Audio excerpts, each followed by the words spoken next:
Nick, today we're tackling one of those judgment calls that separates the senior engagement leaders from everyone else, knowing when to absorb a problem yourself and when to escalate it upwards or outwards to your customer. Every project leader faces the same question. Do I handle this internal to my team or do I raise the issue? And here's the thing, get it wrong in either direction and you lose credibility. The cost of over absorbing. Absorb too much and you become a bottleneck, a single point of failure. You burn out, and when things finally crack, leadership is blindsided, and blindsided leadership is angry leadership. Picture the project leader who's always got it handled, working late, shielding their team, solving problems nobody asked them to solve. It feels heroic until it doesn't. The team never builds resilience because they never have to. And when that project manager goes on vacation or hits a wall, the whole thing collapses. Leadership had no idea it was that fragile. Cost of over escalating. Escalate too much, and you look like you can't handle your job. You become the project manager who cries wolf. Your leadership starts wondering why they need you in the seat if every problem lands on their desk anyway. This is the PM who brings every problem upstairs. A vendor's one day late, escalate. A team member is grumpy, escalate. They think they're being transparent, but what leadership hears is, I don't know what to do. After a while, your leadership starts solving problems around you rather than through you. Now, there is a narrow space, and here's the dilemma.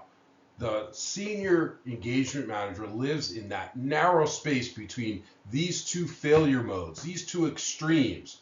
Too much absorption and you're a hero waiting to collapse.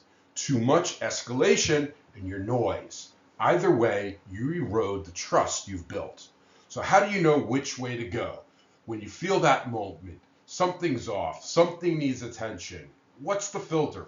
What tells you to hold it versus to raise it? Well, let me give you a framework. When to absorb. 4 signals tell you to shield your leadership and handle it yourself. 1, you have a plan. You've identified the issue and you've got a path to resolve it. You're not guessing. You know what to do and you're already doing it. 2, time is on your side. It's not urgent. You have runway.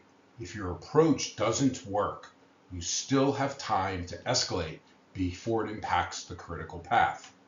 3, it's within your authority. The decision or the resource you need is within your span of control. You don't need someone else's sign off. 4, escalating would create more noise than the problem. Sometimes raising something distracts from bigger priorities. Leadership attention is a finite resource. Spend it wisely. When to escalate. Now the flip side. 4 signals once again that tell you to raise an escalation. 1, the blast radius is growing. It's going to affect timeline, budget, or the client relationship beyond your control. The ripple effects are bigger than your span. 2, you need a decision above your pay grade. The trade-offs require authority you don't have. Maybe it's cutting scope, adding budget, or changing a commitment someone else made. 3, time is working against you. Waiting will turn a manageable issue into an unrecoverable one. The longer you sit on it, the fewer options you have. 4, others need to be prepared. Your leadership will be asked about this by the client, by their peers, by their leadership. Don't let them be surprised. Even if you can't fix it, they may need to know what's happening. The 30-second filter. So here's a quick filter you could run in your head. 3 questions, takes about 30 seconds. Question 1, Can I solve this within my authority and my timeline? If yes, absorb the escalation. Question 2, if I'm wrong, can the project recover? If yes, absorb. Question 3, would my leadership want to know even if I can fix it?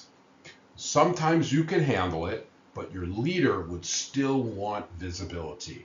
Maybe it's political. Maybe it's a pattern they're tracking. If the answer is yes, at minimum, inform. You don't have to escalate, but give them the heads up. Here's the real unlock. When you do escalate, how you do is everything. The junior escalates like this. We have a problem. The vendor missed their deadline. What should we do? That creates work for your leadership, for your manager. Now they have to figure it out. You have essentially passed the monkey from your shoulder to their shoulder.